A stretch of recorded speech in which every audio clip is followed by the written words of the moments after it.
Você está ouvindo Na Frequência, o podcast do Hospital de Amor. A cada episódio, discussões sobre assuntos do seu interesse: inovação, tecnologia, humanização e conhecimento. Na Frequência, bioética. Em comemoração aos 50 anos da publicação do livro Bioética, uma ponte para o futuro. Você será provocado a pensar conosco sobre o futuro da humanidade. Sintonize-se e construa essa ponte para o futuro. Sejam todos bem-vindos para mais um episódio dessa série. A biocibernética é a ciência das relações de resposta entre componentes vivos e não vivos do sistema ecológico. Diante disso, esta ciência deve ser desenvolvida e dominada.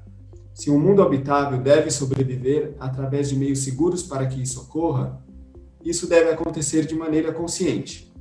Eu, Henrique Moraes Prata e Dr. Marcelo Gobo, neste 12º episódio da série Bioética, recebemos com alegria a advogada e especialista ambiental Luísa Rossi, para debater conosco o capítulo 12 do livro Bioética, uma ponte para o futuro, de Ivan Potter. O tema de hoje é biocibernética, a chave para a ciência ambiental.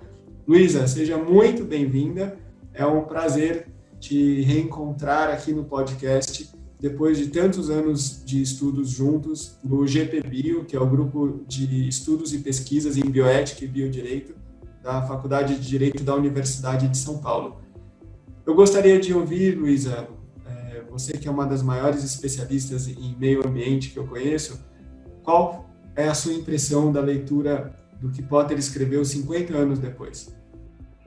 Henrique, muito obrigada pelo convite, né? Antes de qualquer coisa, eu realmente queria agradecer por poder participar de um podcast que é tão interessante. Eu tenho acompanhado os capítulos que vocês já lançaram, né? E é um assunto que me é muito caro, a bioética, né? Então, eu realmente agradeço a possibilidade de participar com vocês da discussão desse tema que me é tão caro. Para falar, acho que um pouco da biocibernética, o que eu achei muito interessante do livro do Potter, e eu acho que é importante deixar claro para os ouvintes, é que ele é um livro muito palatável para quem não é especialista na área ou mesmo na parte de biologia, e ele traz conceitos muito importantes de bioética e também da parte ambiental. Eu entendo que esse último capítulo do livro, ele realmente traz questões de economia e ecologia que estão em pauta até hoje, né?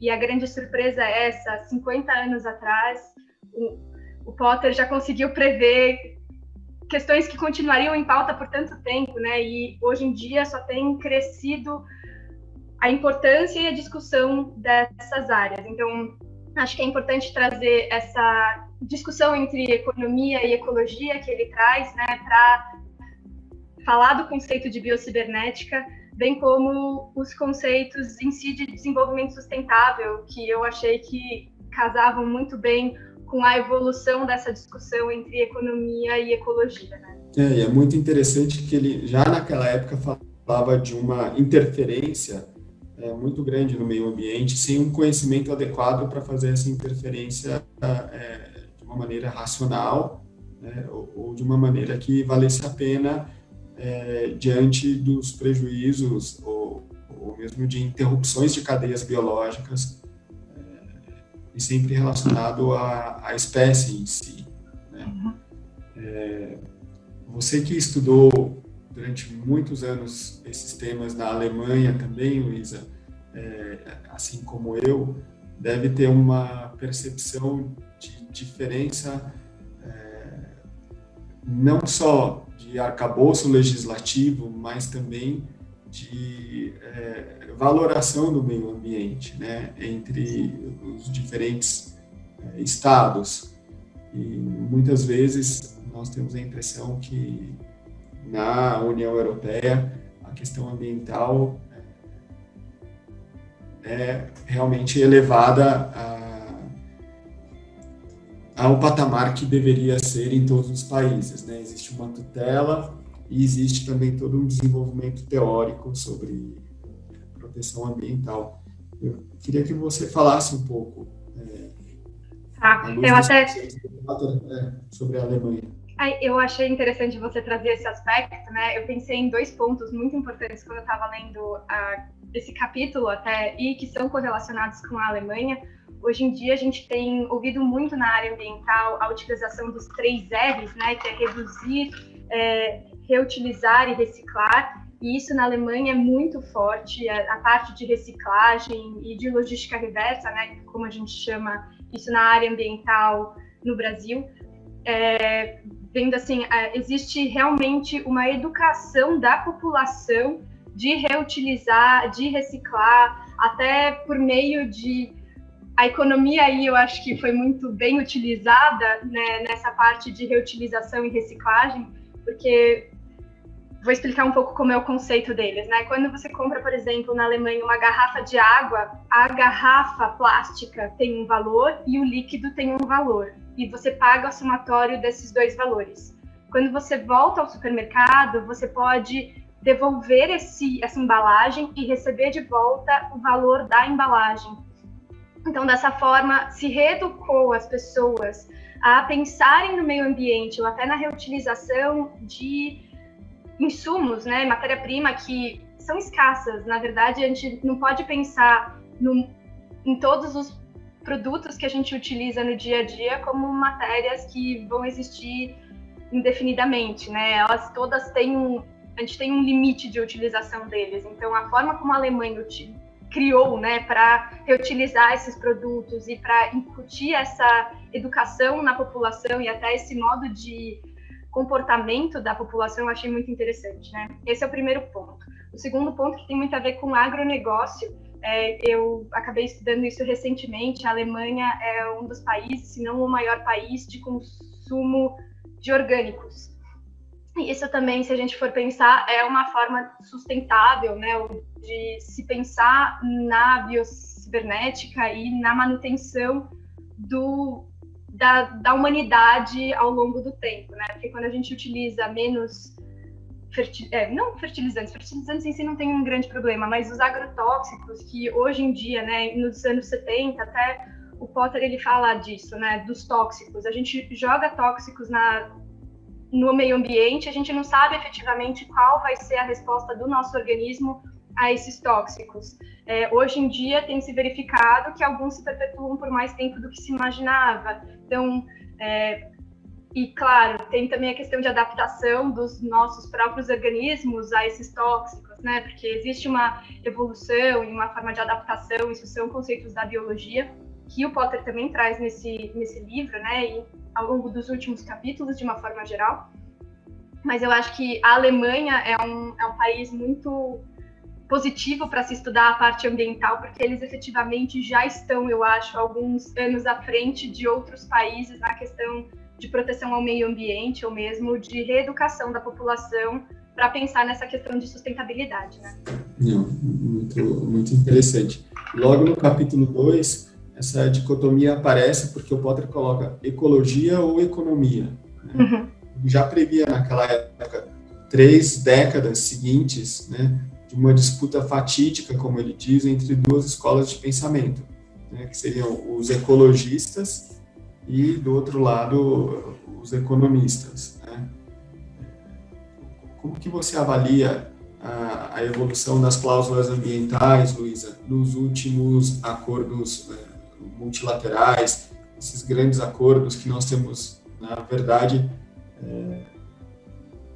percebido que tem um aumento exponencial de cláusulas ambientais, sociais, né, de direitos humanos, e que isso hoje em dia modula várias relações internacionais entre os países, né? Isso eu vejo de forma muito positiva, e eu gostaria que você falasse um pouco também desses mecanismos que já há mais de 20 anos estão presentes na União Europeia, inclusive regulam entradas de novos países, e hoje em dia se impõem em relações comerciais.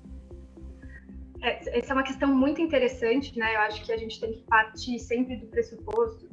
Claro, eu não vou entrar na teoria de Gaia, eu acho que ela traz ideias interessantes, né? A teoria de Gaia, ela fala que todo o planeta é um ser vivo, então todas as questões estão interligadas, né? existem críticas a esse pensamento, eu não vou entrar nele, eu só vou utilizar como questão de qualquer coisa que se faça em um lado do planeta pode sim afetar o outro, né? Isso a gente verifica até com, por exemplo, vulcões. Erupções de vulcão acabam afetando atmosfericamente outros países que estão próximos com relação a voos, etc. Então, as questões ambientais, de forma geral, elas repercutem globalmente, não dentro dos limites de uma nação, né? Então, eu acho que essas novas, os novos acordos que têm sido feitos, né, desde 92, pelo menos com o ECO 92 no Brasil, e todos os outros acordos que vieram posteriormente, então Kyoto, Montreal, agora os acordos de Paris, todos eles vêm para agregar, né, eu falei dos climáticos, mas existem vários, como você mencionou, Henrique, até questões de mercado, de entrada de produto na União Europeia ou não. Eu acho que todos eles vêm para impor medidas, talvez, ambientais, né, eu não sei nem como explicar muito bem isso, né, eu vou colocar de novo a Alemanha. A Alemanha colocou incentivos fiscais para que as pessoas mudassem de comportamento e passassem a ter um desenvolvimento mais sustentável, uma forma mais de utilização dos insumos de uma forma mais sustentável através da reciclagem, né. Eu acho que essas imposições que o mercado europeu tem feito, principalmente ao Brasil, né, tem tido bastante discussão sobre a questão dos agrotóxicos, por exemplo, são também uma forma de mudar o comportamento do Brasil com relação a essas produções, ou mesmo mudar o comportamento de outros países que ainda não veem a parte ambiental, né, não falando do Brasil nesse caso, mas que ainda estão distantes da realidade europeia com relação à proteção ao meio ambiente. Até trazendo um pouco o que o secretário-geral da ONU fala, né, ele diz que o desenvolvimento, os desafios econômicos, sociais e ambientais, eles devem ser vistos como conexos, né? As pessoas têm que lidar com esses 3 desafios de uma forma interligada. Eu não consigo resolver um sem resolver os outros 2. E pensando realmente no globo, eu entendo que meio ambiente deveria ser discutido muito mais de uma forma multilateral, né, entre as nações, do que só nacionalmente, né? A ONU talvez poderia trazer mais essas questões à tona, e o simples fato de se fazerem acordos não seria, a meu ver, suficiente. É necessário que esses acordos sejam efetivamente implementados, né? Porque o que a gente vê são sempre medidas que são feitas para daqui a 20, 30 anos de redução, por exemplo, de carbono, e a gente não sabe se na prática isso vai ocorrer e se existirá algum tipo de não restrição de mercado, mas alguma punição, entre aspas, para os países que não respeitarem aquilo que foi determinado no acordo, né? Então, os acordos acabam sendo, entre aspas, letra morta, né? Porque eles podem mostrar uma intenção muito boa, mas se de fato eles não são implementados, eu não sei até que ponto eles podem ser utilizados, né? Assim, quero dizer, a teoria e a prática são muito distantes, né? Assim, eu não posso falar só de uma coisa teoricamente. No caso do meio ambiente, né, e das questões que o próprio Potter traz, nós temos que pensar hoje em ação, né? Não só em teoria, né? Em ideias. É interessante isso que você fala dos acordos, porque a movimentação do sistema financeiro, ela tem sido muito mais efetiva em exigir alterações e também em exigir observância de novos padrões ecológicos, né? Toda a questão dos ESGs e também a forma como várias instituições financeiras grandes hoje em dia impõem a observância à agenda do desenvolvimento sustentável, né? E já anunciam que mesmo antes de 2030 não irão, por exemplo, emprestar dinheiro para empresas que não tenham uma política muito clara, né, de desenvolvimento sustentável, de preservação do meio ambiente também de respeito de questões sociais, de direitos humanos. Então, parece que recentemente o sistema financeiro percebeu a força que tem para ter um enforcement dessas cláusulas e desses acordos, né? Nós estamos acostumados com embargos internacionais, mas o sistema financeiro tem se movimentado de uma forma, inclusive no Brasil, já anunciando, né, restrições para a concessão de qualquer tipo de crédito se não houver uma observância em campo de todos os requisitos necessários, não só para nós tentarmos minimizar os impactos atuais, mas também toda a discussão que existe, que é o direito das gerações futuras, né? Então, isso em meio ambiente, em análise de ecossistemas, um desequilíbrio hoje gera realmente uma alteração permanente, né? Talvez até se você puder explicar um pouco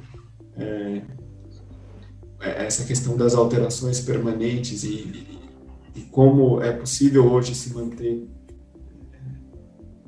tentar preservar. O que é tentar preservar hoje, Luísa?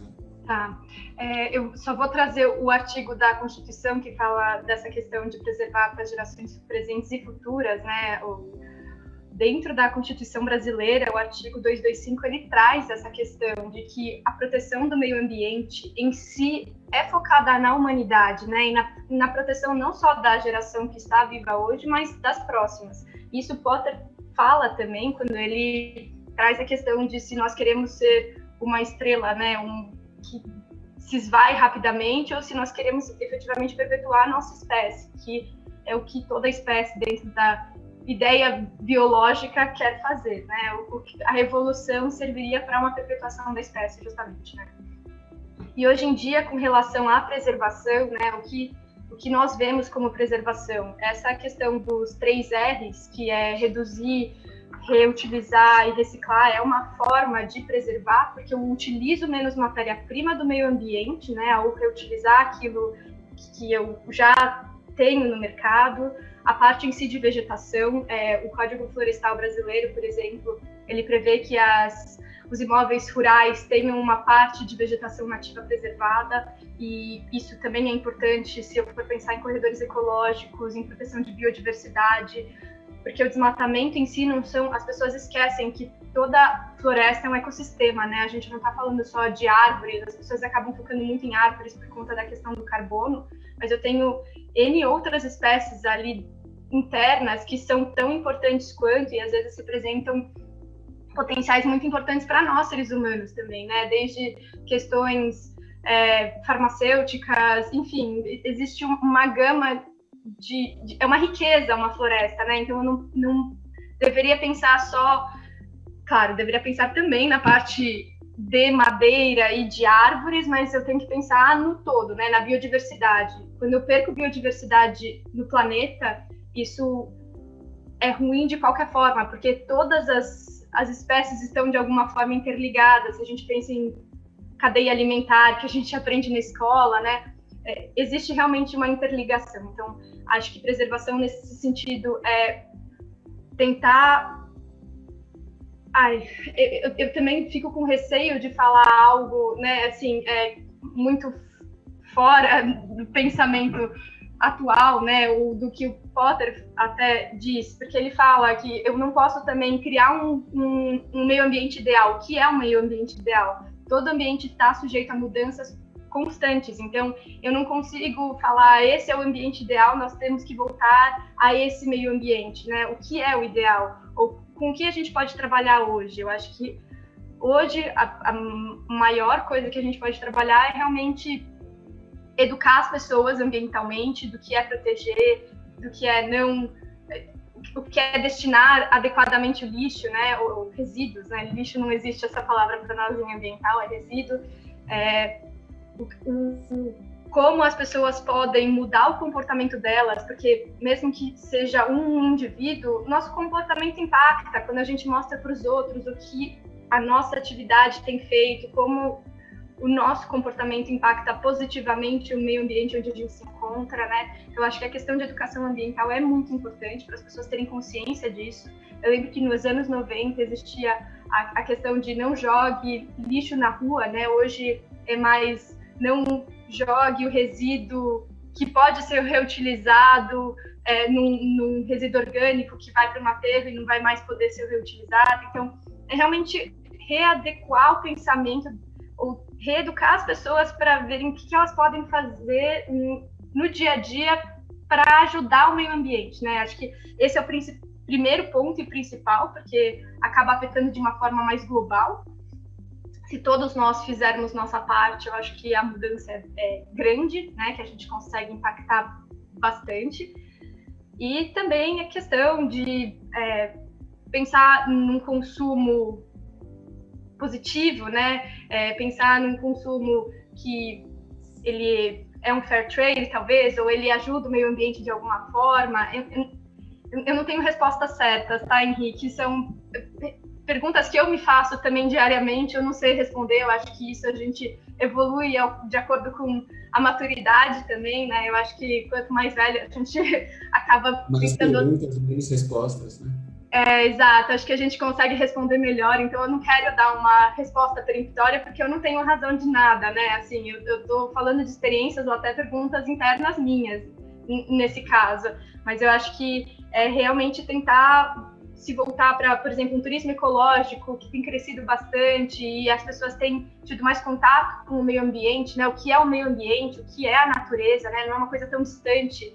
Quando eu compro algo no supermercado, eu não penso que isso veio da natureza, eu não estou vinculada, né? Eu não consigo pensar que aquilo veio do meio ambiente, mas eu preciso pensar que veio, porque aquele recurso é natural, né? Então, é realmente tentar, acho que, educar as pessoas para verem dessa forma o meio ambiente, porque aí elas também vão se reconectar, não sei, né? E querer fazer alguma coisa. Desculpa, pode falar, Henrique. Eu adoro te ouvir e falta de percepção que as pessoas têm entre a origem de tudo no meio ambiente e o quanto é importante preservar. E no hospital, nós temos, o hospital é hoje o maior hospital de pesquisa da América Latina, de acordo com o ranking da Cimago. Nós temos vários estudos, né, pesquisas de bancada mesmo, envolvendo moléculas ou envolvendo, digamos, substâncias que foram percebidas por meio daquilo que nós chamamos de conhecimento tradicional associado. Uhum.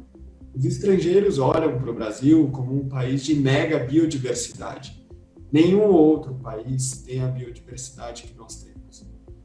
E, além de todas as questões de preservação, né, a origem de todos os medicamentos que nós temos hoje é no meio ambiente.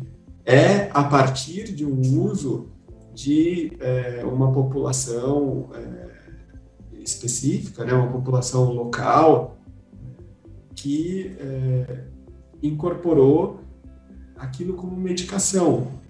E depois existe a transição disso para um estudo em modelos científicos atuais. O Potter já falava disso, quando ele falava de medicamentos oncológicos, etc. Então, em todos os aspectos de preservação, hoje em dia eu tenho estudado muito a questão das abelhas, né? Como tem diminuído a população das abelhas, virou um tema mundial. Eu acho que é o que mais se fala na queda drástica do número de abelhas em todas as espécies. Mas a questão da biodiversidade, para a pesquisa, ela é fundamental, né? Para o desenvolvimento de novos fármacos, ou mesmo para a busca de curas de doenças, né? Isso precisa ser reconhecido como um repositório único, né, de conhecimentos e de substâncias. E não é feito, né? Tem pesquisas em andamento no hospital que têm origem exatamente nisso, no que se costuma chamar de conhecimento tradicional associado. E eu me lembro quando eu publiquei um texto, acho que em 2004, na Alemanha sobre biodiversidade, conhecimento tradicional associado, etc. Eu não encontrei nada no Brasil. Eu encontrei portarias ou atos administrativos soltos, mas não existia realmente uma doutrina sobre o assunto no Brasil, não existia uma política clara de preservação disso. E eu me lembro, não sei se você teve aula com o Guido na Faculdade de Direito. Não.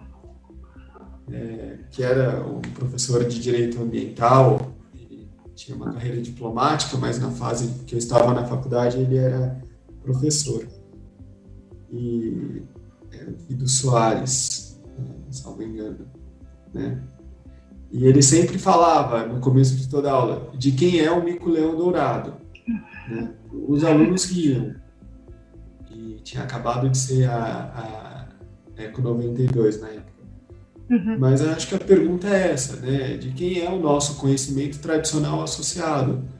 Porque nós não estamos preservando e não estamos valorizando, mas tem muita gente olhando para isso.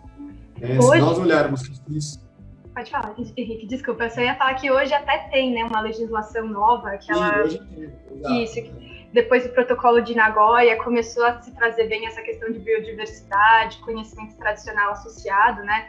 Eu acho que talvez a gente tenha entendido qual é a importância a partir do momento que outros países se interessaram pela nossa própria biodiversidade e utilizaram isso para o desenvolvimento, por exemplo, de fármacos, coisa que nós ainda não tínhamos sequer feito. Então, acho que, de novo, a economia talvez tentando ajudar um pouco na proteção do meio ambiente, né? Porque foi através da visibilidade ou possibilidade de um lucro com aquele conhecimento que a gente pensou em talvez regularizar, vamos organizar isso, né? Para tentar proteger também esse tipo de conhecimento que é realmente importante, é uma riqueza do nosso país, né? Então, até se você puder falar sobre bioprospecção, que eu acho que é um campo que realmente a nossa legislação foi reativa, né, sobretudo depois que foram percebidos, inclusive, registros no exterior sobre várias coisas, né, e depois do protocolo de Nagoya tem esse olhar para a bioprospecção que é feita aqui.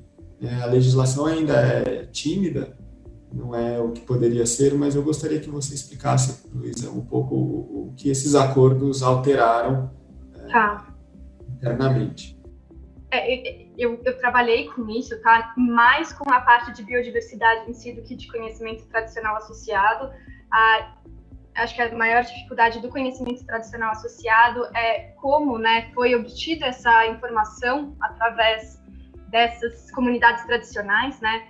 Explicar um pouco até para os ouvintes o que acontece. Quando a gente fala em biodiversidade, a gente fala de retirada de alguma informação do próprio meio ambiente e utilização dele. Então, por exemplo, utilização de algum tipo de semente, vou falar do guaraná, o guaraná é uma semente não, é uma planta brasileira que é utilizada para fins energéticos. Então, ali eu tenho uma utilização da biodiversidade.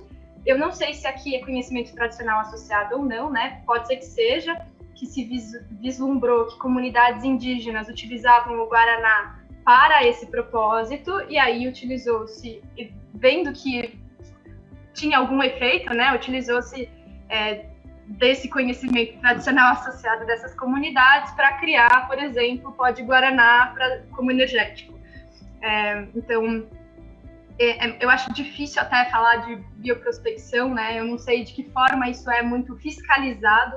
Eu acho que quando as empresas elas já utilizam qualquer ativo de biodiversidade ou de conhecimento tradicional associado, hoje em dia elas têm a obrigação já de se cadastrar no CIGEM, que é um sistema do IBAMA, na verdade é do MMA, que fala do conhecimento tradicional, não só do conhecimento tradicional associado, mas também da biodiversidade. As empresas têm que falar quais são os ativos que elas utilizam, quais são as plantas, né, de onde vem, porque uma parte deve existir um pagamento, né, até onde eu me recordo, para essas comunidades como uma forma compensatória, né? E o que eu acho interessante é que eu não sei nem se a gente pode falar só em conhecimento tradicional associado à biodiversidade. Eu vi recentemente um documentário que falava acho que de Bornéu, e falava que, por exemplo, biólogos estudando ou observando uma orangotango descobriram princípios ativos de fármacos para alguma forma de artrite, porque ela mastigava algumas folhas, fazia um composto e passava nas partes de juntas e etc., onde ela tinha dor. E eu não posso falar, não é uma comunidade, né? Eu não posso falar de conhecimento tradicional associado, mas eu também não posso falar de biodiversidade nesse caso só, né? Porque existe algum ser vivo que está manipulando aqueles N plantas ou, enfim, compostos para produzir algum tipo de fármaco para ela. Então, assim, que interessante também e de que forma a biodiversidade, né, a gente pode pensar na proteção, né, como até um animal pode ser importante, né, nessa criação de fármacos ou de pesquisas, né? Não, muito bom, Luísa. Eu fiquei pensando o tempo todo o que o Dr. Marcelo, que é médico de família e conhece uma realidade, assim, conhece várias realidades, né? Qual é a leitura dele desse capítulo e quais são as questões que ele gostaria de te colocar, porque o Dr. Marcelo já trabalhou, inclusive, em outros países, em Madagascar, no Nordeste do Brasil, e em vários cenários ecológicos completamente diferentes, com populações também em realidades e situações muito diferentes aqui do Sudeste. Então, eu fico pensando como o meio ambiente impacta, né, a vida dessas pessoas, como a falta de cuidado do meio ambiente é um fator deletério para a condição de saúde adequada. Então, eu gostaria de chamar o Dr. Marcelo para mostrar que não existe dissociação entre cuidar da saúde e cuidar do meio ambiente. Exatamente isso, Henrique. Na minha área, inclusive, a gente fala muito sobre medicina de família, mas tem e-comunidade no final, né? Que é justamente essa questão de se pensar no ambiente, né? Do cuidado em que o ambiente necessita quando a gente vai pensar nas necessidades mínimas de saúde da população, inclusive com mais impacto para a saúde do indivíduo, aquilo que é a condição de ambiente, em relação à utilização de defensivos agrícolas, por exemplo, a exposição a metais pesados, partículas em suspensão. Isso faz mais diferença para a saúde individual do que, às vezes, ações que a gente faz habitualmente numa consulta. E enquanto vocês conversavam, eu estava aqui pensando justamente no volume de soluções que estão num locus de controle muito externo, né? Então, soluções que são macroeconômicas, macropolíticas e que envolvem a perpetuação da espécie no longo prazo, mas que provavelmente nenhum de nós estará aqui mais para poder viver isso, experimentar as consequências disso. E eu fiquei pensando, com vontade de perguntar para a Luísa, que soluções podem ser microeconômicas e micropolíticas mais no campo individual e que impactam diretamente na nossa experiência em relação a isso. Na experiência que o indivíduo que está hoje andando sobre a Terra, o que ele pode fazer ou de que maneira ele se relaciona com isso, colhendo os frutos de modo direto, né? Além de pensar nas gerações futuras. Exatamente esse pensamento que o Potter traz. Super difícil de responder. O Potter traz isso no capítulo, na consideração dele. Justamente porque quando a gente pensa em economia e ecologia, a economia traz a solução do hoje, né? O indivíduo do hoje colhe o fruto disso. Então, parece uma solução muito mais atrativa para a gente tomar uma decisão agora, o lucro, né? Mas esse lucro ele não garante nada para o futuro.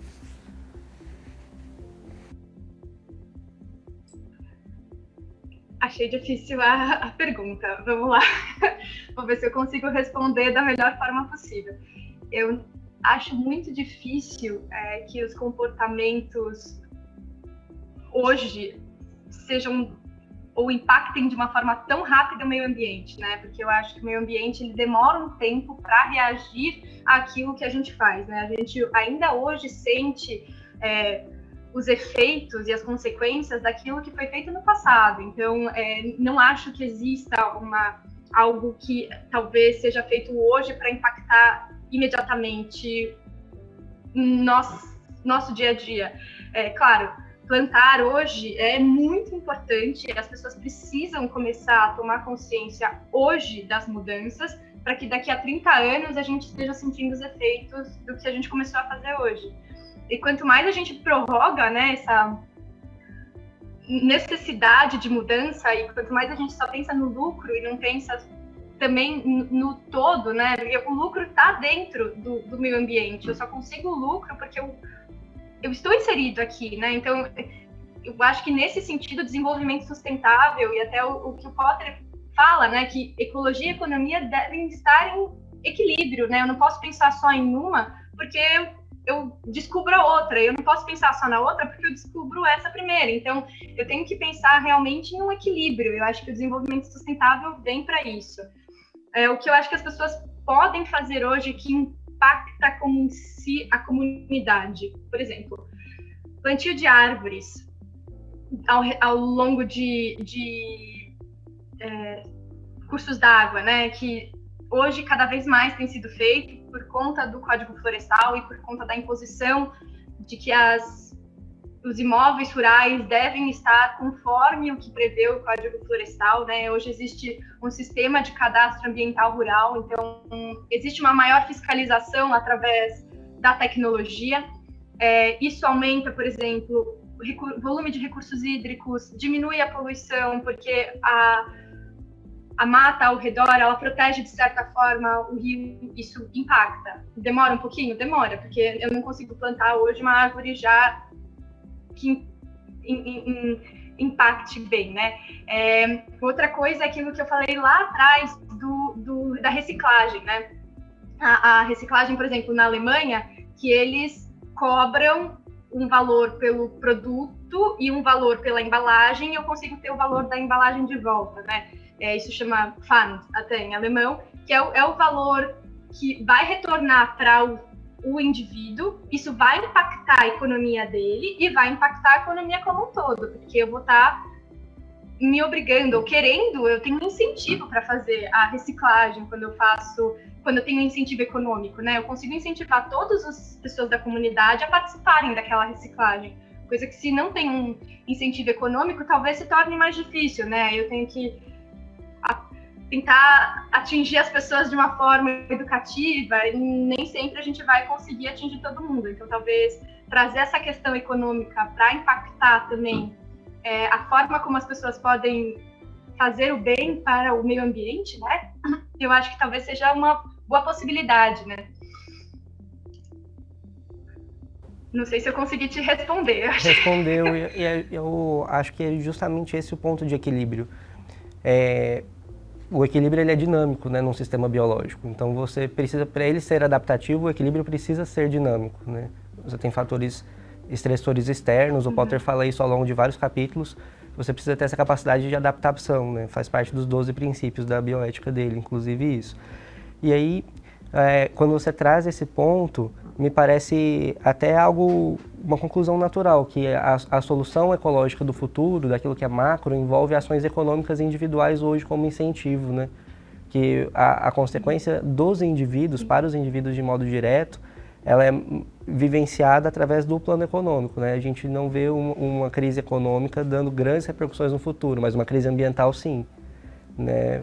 E às vezes a consequência, o impacto de uma crise ambiental não vai ser sentida em nada hoje, mas sim no futuro, diferente dos aspectos econômicos, né? Sim. E, doutor Marcelo, até pensando em outra questão, né? A gente tem que pensar muito em pegada ecológica. A gente pensa em pegada ecológica geralmente de comunidades, mas a gente pode pensar em pegada ecológica própria, né? Então, tanto a questão do carbono que a gente utiliza, por exemplo, pensar em formas de transporte alternativos, né? Porque se eu estou numa cidade grande e eu posso utilizar um transporte público que diminui a quantidade de carbono emitido na atmosfera, eu devo fazer essa escolha? Ou mesmo, qual é a melhor forma de viajar, né? Hoje em dia a gente está num mundo tão globalizado, todo mundo pega avião, e existe um impacto muito grande também desse tipo de atividade, né? As pessoas acabam esquecendo de como tudo, na verdade, que a gente faz impacta. Então, a pegada ecológica eu acho que existem até sites nos quais as pessoas podem calcular a pegada ecológica delas e ver de que forma elas podem diminuir o carbono, né, que elas jogam para o meio ambiente. Eu acho que o Potter, ele tenta trazer isso, né? Ele traz outras questões que eu acho que acabam sendo mais polêmicas, como a parte de redução da população, né? Como se falar sobre isso numa população mundial de 7,8 bilhões, né? Então, tem muitas nuances, eu acho, a discussão. Não tem muito como falar, esse é o caminho certo, né? A gente vê que as questões há 50 anos, que foram postas há 50 anos, ainda são atuais, então provavelmente continuarão a ser atuais por um bom tempo. E realmente temos que mudar, eu acho, hoje, a forma de pensar e até a forma de atuar, porque isso vai impactar no futuro. E como você mesmo falou, né? A crise vai ser muito mais ambiental, talvez, do que econômica, porque quando for ambiental, virará econômica também, porque se eu tenho ausência de recursos hídricos, por exemplo, eu impacto ambientalmente, eu impacto a saúde das pessoas, eu impacto a economia como um todo, porque processos produtivos precisam de água. Então, realmente, eu acho que as pessoas têm que pensar de uma forma mais interligada, né, e num todo, e não só individualmente, né. Agora a gente vai, talvez, precisar mudar a forma de pensamento da sociedade, de menos individualista para mais voltado para a comunidade como um todo. Paradoxo, né? Porque a gente vê o incêndio do ano passado que teve no Pantanal, por exemplo. A gente aqui vai sofrer consequências disso no longo prazo, né? Mas eu, indivíduo, o que eu tenho que pensar no fogo do Pantanal? Se eu estou aqui no Sudeste, não estou nem lá perto, só vou pensar na biodiversidade, na preservação do meio ambiente, mas não, isso impacta em questões de saúde, em questões que vão me influenciar enquanto indivíduo outro, hoje, né? Mas eu dependo da ação do outro, né? Eu dependo da preservação lá, de pessoas pensarem nisso lá. E acho importante também falar isso, né? O que acontece na Amazônia, né? Muitas pessoas perguntam, mas por que estamos falando de novo sobre a Amazônia? Mas o regime de chuvas que nós temos no Sudeste é totalmente impactado pela Amazônia. Então, se eu tenho uma redução drástica da vegetação da floresta, eu também tenho uma mudança drástica do regime de chuvas do Sudeste.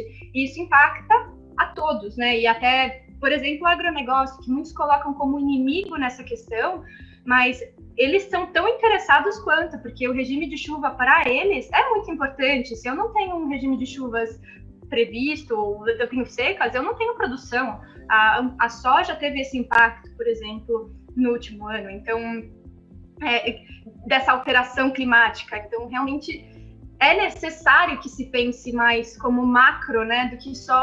Eu entendo a importância de que as pessoas façam atividades dentro do micro, dentro da comunidade, individualmente, porque isso impacta também, mas isso impacta porque impacta também no macro, né? É como se fosse... Nós somos células dentro de um tecido, o tecido só funciona se as células funcionam bem. Então, é legal trazer, eu acho, até essa parte da biologia, né? Ela funciona bem como lógica. Luísa, e eu me sinto agora com vontade de fazer uma pergunta para você e para o Dr. Marcelo sobre meio ambiente, muito relacionado à tecnologia. No último ano, nós vivemos uma revolução tecnológica, com tudo à distância. E algumas coisas nunca mais serão do mesmo jeito, isso eu tenho certeza.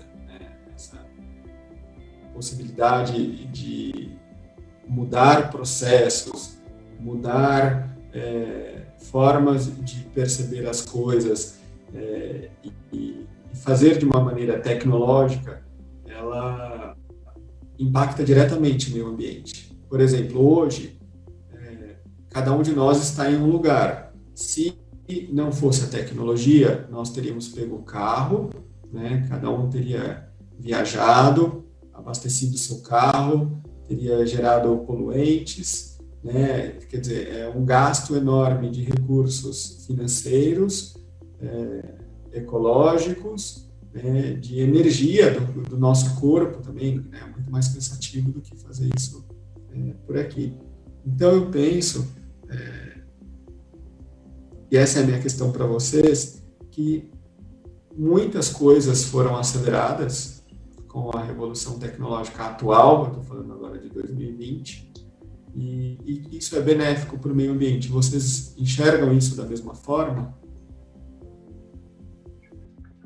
Eu acho que existem os pontos positivos e os negativos, como em toda decisão, né? Porque da mesma forma que nós estamos em casa, fica assim, sem ter um gasto energético, eu entendo que aumentou muito também o consumo pela internet. Então, para que as pessoas tenham acesso a esses produtos, eu aumentei também a logística, né? Como esse produto chega à pessoa. Eu não sei se foi um aumento, se manteve igual, eu não tenho esses dados, mas eu acho que nesse sentido, né, também pode ter um impacto negativo, ou mesmo o aumento de uso de eletrônicos. Eletrônicos são um resíduo super perigoso, porque eles têm vários componentes que são difíceis de se reutilizar posteriormente, então, de que forma isso também pode ser um impacto positivo ou negativo, né? Se eu conseguir dar uma destinação adequada para essas novas tecnologias, muito bom. Mas se eu não consigo, isso não é mais um tipo de toxicidade que eu estou trazendo para o meio ambiente? São questões, né, Henrique? Eu não acho que dá para falar assim. Foi o que eu falei antes. Não tem como dar uma palavra com certeza, né, peremptória, porque o próprio meio ambiente está em mutação. A gente não tem como avaliar como vai ser essa mutação do meio ambiente. Nós claramente impactamos o meio ambiente e talvez nós também forcemos essas mutações, né? Mas é muito difícil falar isso é positivo ou isso é negativo agora, né?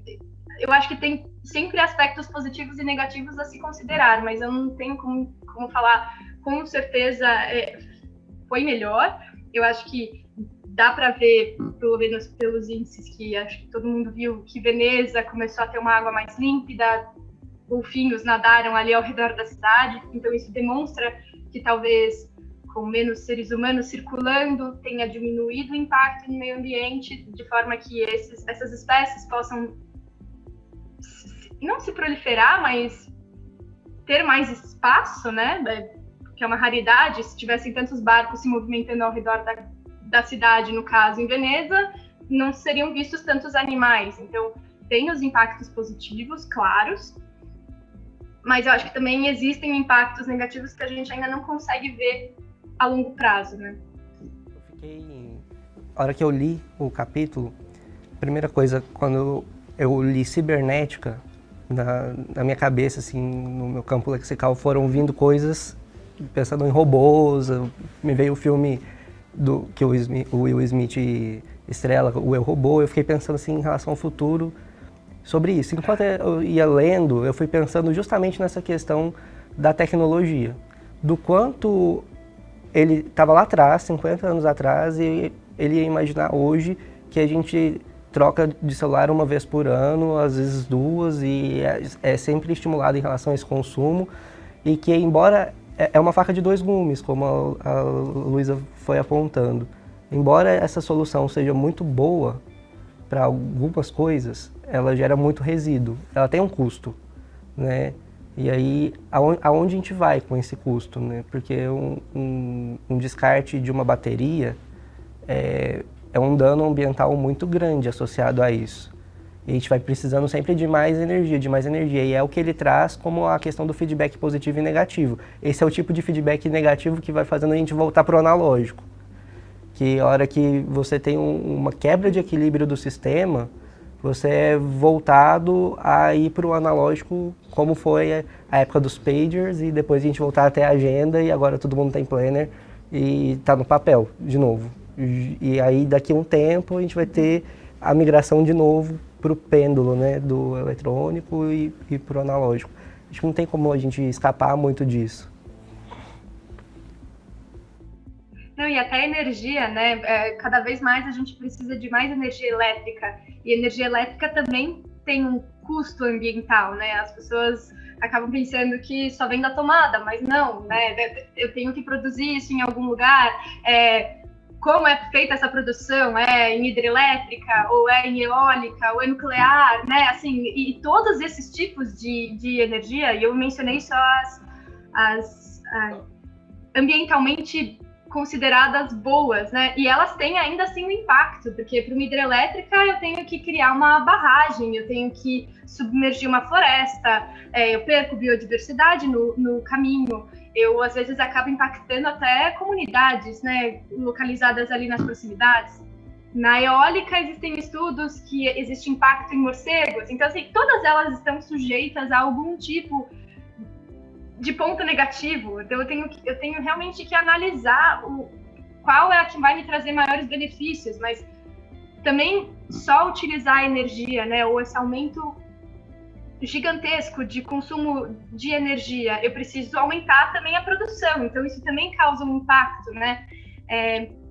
Acho que a gente sempre acaba voltando que tudo é realmente muito interligado, e eu adorei a sua analogia com a parte de voltar para o analógico, efetivamente, né? Como a gente é o retorno negativo que a gente faz hoje, de repensar as decisões que foram tomadas nas últimas décadas, se elas são as ideais atualmente ou não. Eu acho que é realmente um retorno negativo, e a parte de discussão sobre direito ambiental tenta fazer essa questão do retorno negativo para impactar como vão ser as próximas, qual vai ser o próximo caminho, né? Como vão ser as próximas escolhas nesse sentido.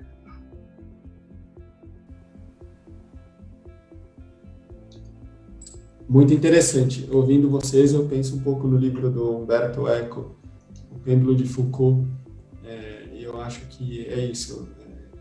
Nós estamos num extremo agora e num momento de reflexão.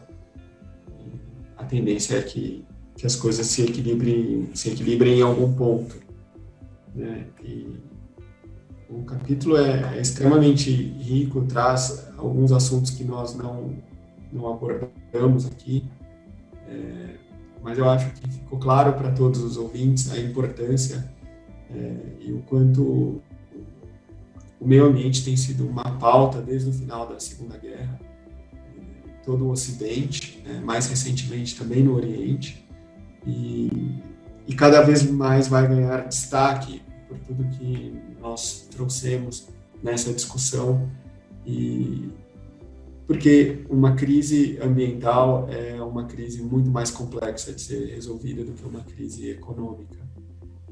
E o Brasil é um país de mega biodiversidade, com uma extensão territorial muito grande, localizada do ponto de vista de latitude,